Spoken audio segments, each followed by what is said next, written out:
I'd like to share with you a treatment that I do at the spa called a power peel. I've been doing power peels for about 40 years.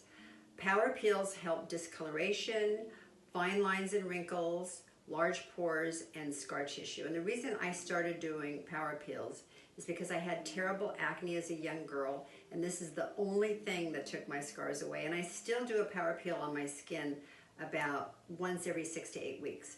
This is the hand piece. It actually gently goes across the skin and dermabrades the skin.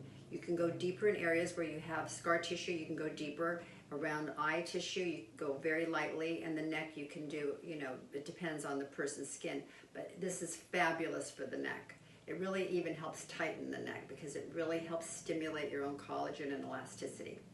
But when you can't get into the spa, which, not everybody can afford a treatment at a spa, but I formulated a microdermabrasion treatment, and this has the same crystals that my power peel has. It's in an aloe vera base.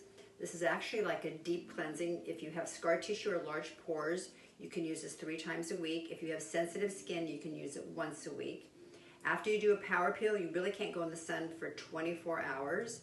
After this, you shouldn't go in the sun. You can do it at night, and then you can go in the sun the next day if you wear a sunscreen and a hat, and I always tell people wear wraparound sunglasses. But this is a great treatment for at home. It's your first step in a cleansing, and then after this you cleanse your skin. This is American Vanity. I love the foaming cleanser.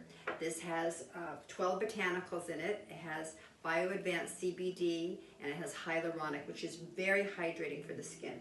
So you'll use your microdermabrasion treatment, then your cleanser, your toner, your serum, and then your moisturizer, and in the daytime, your sunscreen over everything. So this is the professional power peel, and this is the microdermabrasion treatment.